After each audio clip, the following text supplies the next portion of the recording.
Pernah nggak sih kalian ngerasain kalau iklim di dunia kita sedang berubah? Perubahan iklim adalah perubahan yang terjadi secara drastis pada suhu di udara, curah hujan maupun pola angin dalam jangka waktu 10 tahun atau lebih. Salah satu penyebabnya yaitu aktivitas manusia yang tidak sadar menimbulkan gas-gas berbahaya seperti gas buangan dari kendaraan bermotor maupun gas CFC dari perlengkapan elektronik yang sering kita gunakan. Indonesia sendiri menjadi salah satu negara yang menyetujui adanya Perjanjian Paris atau Paris Agreement. Paris Agreement dibentuk dalam konferensi perubahan iklim PBB pada tahun 2015. Meskipun sudah disetujui pada tahun 2015, Indonesia baru menerapkan Paris Agreement pada Januari 2021.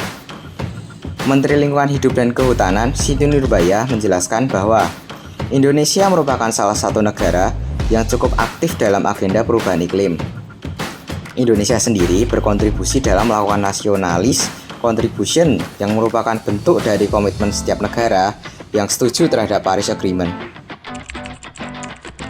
Di atmosfer bumi, terdapat banyak sekali gas seperti karbon dioksida, metana, dan nitrogen oksida. Gas-gas ini disebut sebagai gas rumah kaca. Tapi masalahnya, gas-gas ini terlalu banyak jumlahnya sehingga suhu di bumi jadi semakin panas. Perubahan iklim ini mungkin sulit dilihat dalam kehidupan kita sehari-hari, tapi berdampak pada komunitas perekonomian dan budaya. Seperti musim panas yang lebih panjang, yang artinya para petani memiliki musim tanam yang lebih panjang, tapi lebih banyak serangga sehingga menimbulkan banyak penyakit yang harus dihadapi. Gelombang panas sendiri juga dapat membahayakan orang-orang yang lebih rentan, seperti orang tua dan anak-anak. Hujan lebat yang dapat mengakibatkan banjir dan menghancurkan rumah-rumah, fasilitas publik, serta tanaman. Meskipun perubahan iklim tidak berdampak saat ini, namun bagaimana dan kapan kita akan bereaksi sangat mempengaruhi untuk masa depan kita. Berdasarkan dampak yang telah dijelaskan sebelumnya, kita perlu beradaptasi agar mempunyai persiapan untuk menghadapi dampak perubahan iklim tersebut. Dalam permasalahan jangka pendek, kita dapat menyelamatkan harta benda, uang, nyawa, bahkan satwa liar. Namun, dalam jangka panjang, jika kita ingin memperlambat perubahan iklim, kita harus membatasi amunisi karbon dioksida dan gas-gas lain yang menangkap panas.